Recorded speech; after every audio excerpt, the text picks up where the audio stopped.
Hello guys, हम पढ़ रहे थे हमारे बीएससी फोर्थ सेमेस्टर का हमारा chapter linear equation of second order with variable coefficient.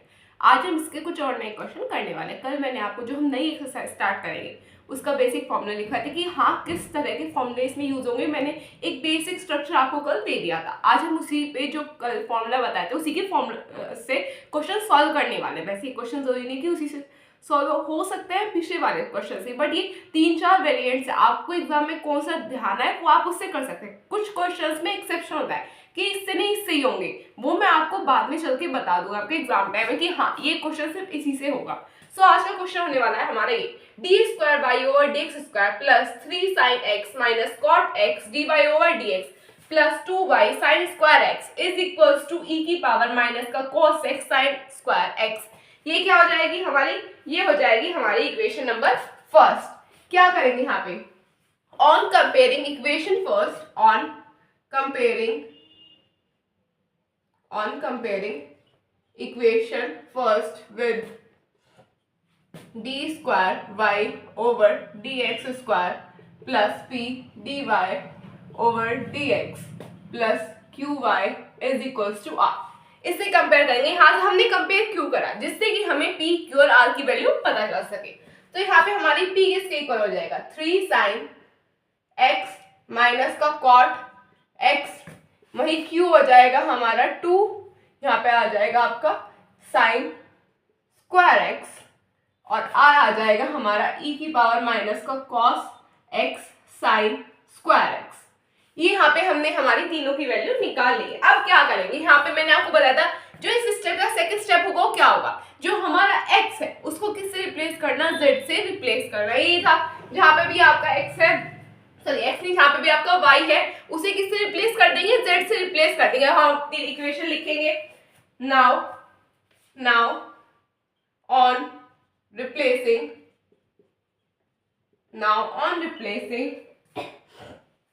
x to z, no sorry, now on replacing y to z transform,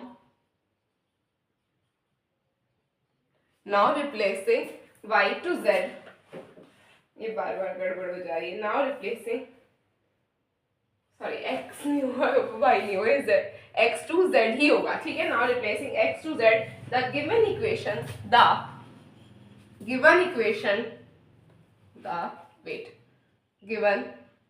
equation in the form, क्या होगी हमारी इक्वेशन की फॉर्म, यहाँ पे हो जाएगा आपका d²y/dz² प्लस p1 आ जाएगा dy/dz प्लस q1 यहाँ पे आ जाएगा आपका y is equal to r1। अब मैंने आपको क्या बताया था, ये तीनों काम हो गए, ये दोनों काम हो गए। अब यहाँ पे क्या करेंगे, p1, q1 और r1 की वैल्यू फाइंड करेंगे।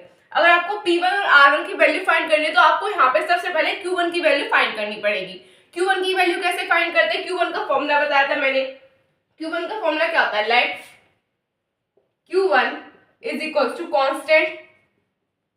कांस्टेंट की इक्वल पुट करनी पड़ेगी हमें हमारी वैल्यू। कांस्टेंट वो कुछ भी हो सकता है, वो हो सकता है जिससे आपको क्वेश्चन सॉल्व करने में आसानी हो। अब देखो जो हमारा फॉर्मूला था वो क्या था, फॉर्मूला था हमारा dy ओवर क्या था आपका, dy ओवर dx था, dx ओवर dy, सॉरी ये रिप्लेस करने में गड़बड़ हो रही है बार बार। ये वही है ना कि यहाँ पे आ जाएगा dz ओवर dx, ये आ जाएगा आपका, साथ में आ जाएगा होल स्क्वायर, ठीक है, इज इक्वल टू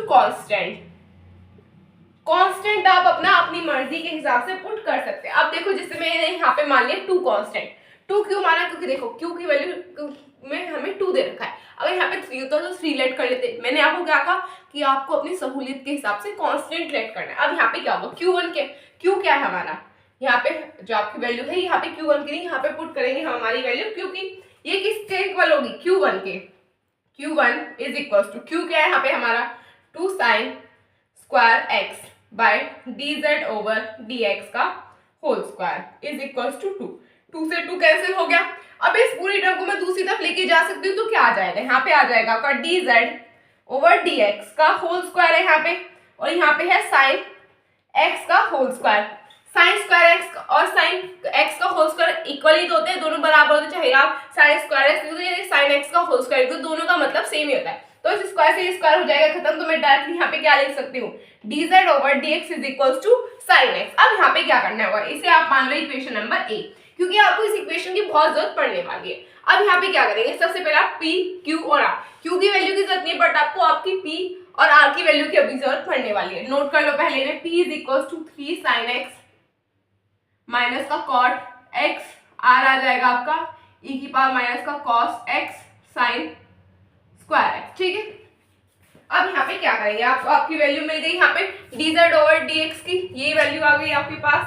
अब यहाँ पे करेंगे हम हमारी और वैल्यूज फाइंड करेंगे फिर।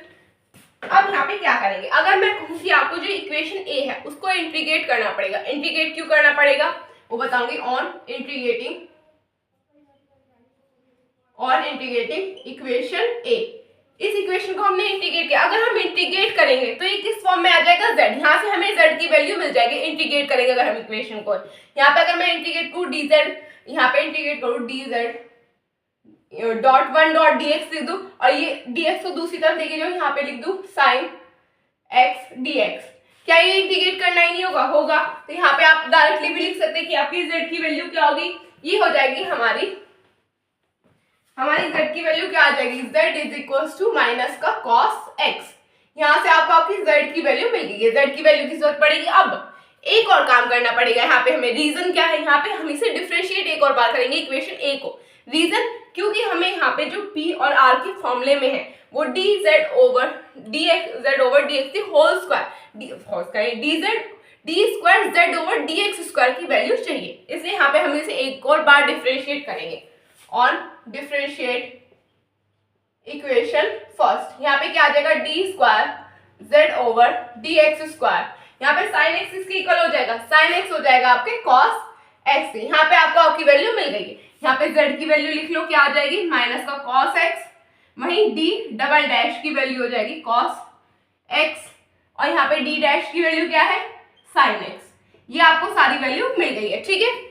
अब ये आपकी वैल्यूज हो गई। अगर आप यहाँ पे देखिए, आपको q1 की वैल्यू भी मिली, नहीं मिली, q1 की भी वैल्यू आप लोग को मिल चुकी है। अगर आप ध्यान से देखेंगे तो यहाँ पे q1 की वैल्यू क्या आ जाएगी, यहाँ पे आप लोगों की q1 जो है वो हम किसके इक्वल था, कांस्टेंट के, कि q1 किसके इक्वल था, कांस्टेंट के, और कांस्टेंट क्या है 2, तो यहाँ पे आपको q की भी वैल्यू मिल गई है, q1 इज इक्वल टू 2, ठीक है। जो फॉर्मूला है, ये पूरा फॉर्मूला किसके लिए, ये हमारा फॉर्मूला है जिससे कि हम d square z over dx square की वैल्यू फाइंड कर सकते हैं। जो हमने कांस्टेंट लेट किया वो हमारा q1 हो चुका है, ठीक है।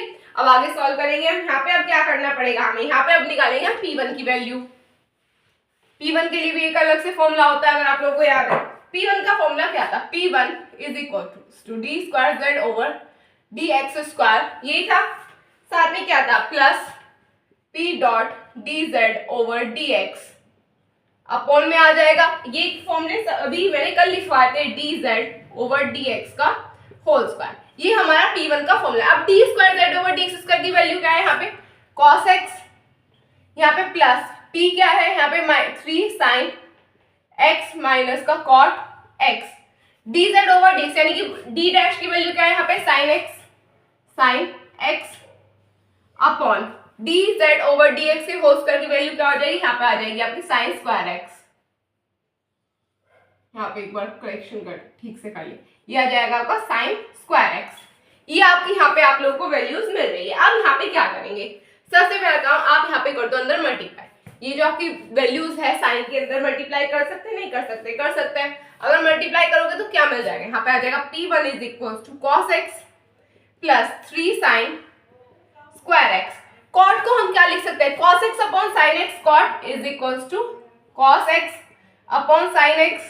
और अगर sin की मल्टीप्लाई करें तो क्या बचेगा, cos, तो यहाँ पे हमें cos मिल गया, तो ये क्या लिख सकते हैं हम यहाँ पे, माइनस का cos x upon sin square x। अब अगर आप यहाँ पे देखो cos से cos कैंसिल, क्या बचा 3 sin square x upon sin square x। इस टर्म से ये टर्म कैसे हो गई, तो यहाँ पे क्या बचा 3। अगर आप देखिए p1 की वैल्यू क्या आ गई है, p1 इज इक्वल टू आ चुका है 3, यहाँ से p1 की भी वैल्यू हमारी निकल गई। अब हम निकालेंगे हमारी r1 की वैल्यू, ठीक है। तो r1 का फॉर्मूला लिख लेते हैं। r का फॉर्मूला क्या होगा, r1 is equal to r by dz over dx का होल स्क्वायर। ये किसका फॉर्मूला होता है? ये होता है हमारा R1 निकालने का। R क्या है हमारा? e की पावर माइनस का cos x sin square x upon dz over dx यानी कि d डैश का होल स्क्वायर। d डैश क्या है यहाँ पे? sin, और उसका स्क्वायर कहेंगे sin स्क्वायर x। इस टर्म से ये टर्म हो गई कैंसिल, तो यहाँ पे R1 की वैल्यू क्या आ जाएगी? e की पावर माइनस का cos x। तो R1 आ जाएगा हमारा e की पावर माइनस का cos x। तो यहाँ से हमारी सारी वैल्यूज फाइंड हो चुकी है। ठीक है, अब मेनली हमें यहाँ पे P1, Q1 और R1 की वैल्यू की जरूरत है, क्योंकि हम इन्हें कहाँ पुट करेंगे? हमारी इक्वेशन में। ठीक है, वो इक्वेशन में मैंने मार्क नहीं किया था, याद कर लेना अपनी इक्वेशन। अब इक्वेशन में पुट करेंगे। Done. Put the value of P1, Q1 and R1 in equation. ठीक है, क्या आ जाएगा? डी स्क्वायर के साथ क्या आएगा यहाँ पे आपका? D square by over d z square आ जाएगा, यही होगा d square by over d z square plus. अब देखो यहाँ पे P1 आता है, सबसे पहले P1 क्या था हमारा? ये था हमारा 3 dy ओवर डी जेड। फिर क्या आता है हमारा? Q क्या है हमारा? 2y is equal to Q क्या? यहाँ पे R1 क्या हो जाएगा? e की पावर माइनस का cos x। ये यहाँ पे हमारी वैल्यूज का काम हो गया। अब यहाँ पे क्या करें? सबसे पहले हम इसे a की फॉर्म में करेंगे, यानी कि इसको क्या लिखेंगे? डी स्क्वायर, इसको लिखेंगे d, वही हम इक्वेशन में चेंज करेंगे, हमारा ऑक्सिलरी इक्वेशन निकालेंगे। यहाँ पे हम अपनी और वैल्यूज निकालेंगे। तो यहाँ पे क्या आ जाएगा आपका? D square plus 3d plus 2, साथ में क्या आ जाएगा? y is equal to e की पावर माइनस का cos x। ये मिल रही है आपको इक्वेशन आपकी। अब यहाँ पे क्या करेंगे? यहाँ पे निकालेंगे अपनी ऑक्सिलरी इक्वेशन। ऑक्सिलरी इक्वेशन में क्या आएगा आपका? यहाँ पे आ जाएगा a dot e D square plus 3d plus, sorry d नहीं होगा यहाँ पे, तो m हो जाएगा m square plus 3m plus 2 is equal to 0। अब यहाँ पे सॉल्व करेंगे तो क्या आ जाएगा? यहाँ पे हो जाएगा आपका m square plus 2m plus m plus 2 is equal to 0। m common लेंगे, क्या आ जाएगा? m प्लस 2, यहाँ पे plus m plus 2 is equal to 0। m यहाँ पे क्या आ जाएगा? m की दो टर्म आ जाएंगी, m प्लस 2 और m प्लस 1, यानी कि m की दो वैल्यूज मिल जाएगी। एक तो हो जाएगी आपकी -1 और एक हो जाएगी आपकी -2। यहाँ पे आपको दो वैल्यूज मिल रही होगी m की। अब यहाँ पे क्या करेंगे? यहाँ पे निकालेंगे हम CF, क्योंकि हमें यहाँ पे हमारी m की वैल्यूज मिल चुकी है। तो क्या आ जाएगा यहाँ पे CF आपका? C1 e की पावर क्या आएगा यहाँ पे आप लोगों का? e की पावर आ जाएगा cos x, होगा नहीं होगा? यही आएगा। और यहाँ पे आपकी जो टर्म है, या फिर आप ऐसे कर लो, तो आ जाएगा आपका माइनस का z प्लस C2 e की पावर माइनस का 2z, ऐसे कर लो। ठीक है, फिर आ जाएगा C1 e की पावर cos x, ये आपको सिंप्लीफाई करके लिखा रही हूँ। ठीक है, और साथ में आ जाएगा आपका प्लस का C2 e की पावर cos x। ये आपकी मिल गई इस CF की वैल्यू। ठीक है, अब पर्टिकुलर इंटीग्रल निकालेंगे। पर्टिकुलर इंटीग्रल साइड में निकाल देते हैं। P डॉट E कैसे निकलेगा? आप सभी लोगों को याद होना चाहिए, पिछले सेमेस्टर में ही कराया हम लोगों ने। 1/d square plus 3d plus 2 e की पावर z, इस टर्म का हमें यहाँ पे निकालना होगा। ठीक है, अब कैसे निकालेंगे? सबसे पहला काम क्या होगा? यहाँ पे जो हमारी वैल्यू है उसको पुट करना पड़ेगा। मैंने आप लोग क्या बताया? जो हमारी e की पावर x है, z है, जो भी है, जो उसकी साथ टर्म होती है वो यहाँ पे लिखी जाती है d में। तो क्या आ जाएगा? 1/1 स्क्वायर, 3 इंटू 1 1, 3 इंटू 1 3 आ जाएगा, 1 प्लस 3 प्लस 2 e की पावर z। तो क्या आ जाएगा? 1/6 e की पावर z। ये मिल जाएगी हमें इक्वेशन, हमारी ये टर्म मिल गई हमें। और z हमारा किसके इक्वल है? z किसके इक्वल? देखो, अगर आप यहाँ पे देखो z में ये माइनस था, यहाँ पे माइनस z था, यहाँ पे क्या आ गया? cos x आ गया। क्यों? क्योंकि यहाँ पे जो हमारी z है वो किसके इक्वल है? माइनस के cos x के इक्वल है। तो यहाँ पे z किसके इक्वल आ जाएगा? P नॉट e आ गया हमारा 1/6 e की पावर माइनस का cos x। यहाँ पे आपको आपकी वैल्यू मिल गई पर्टिकुलर इंटीग्रल की भी। तो यहाँ पे जनरल सॉल्यूशन क्या होगा? जनरल सॉल्यूशन अगर आप लोगों को याद है, जनरल सॉल्यूशन क्या होता है? y is equal to CF plus particular integral P लिख रही हूँ, PI, CF प्लस PI।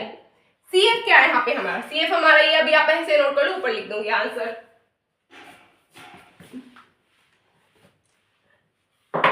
क्या आ आ जाएगा y is equal to C F है आपकी इक्वेशन c1 e की power cos x plus c2 e की पावर 2 cos x, क्या आ जाएगा यहाँ पे साथ में प्लस 1/6 e की पावर माइनस का cos x, क्या आ जाएगा ये आपका फाइनल आंसर। आप इसे नोट कर लीजिए। Done done.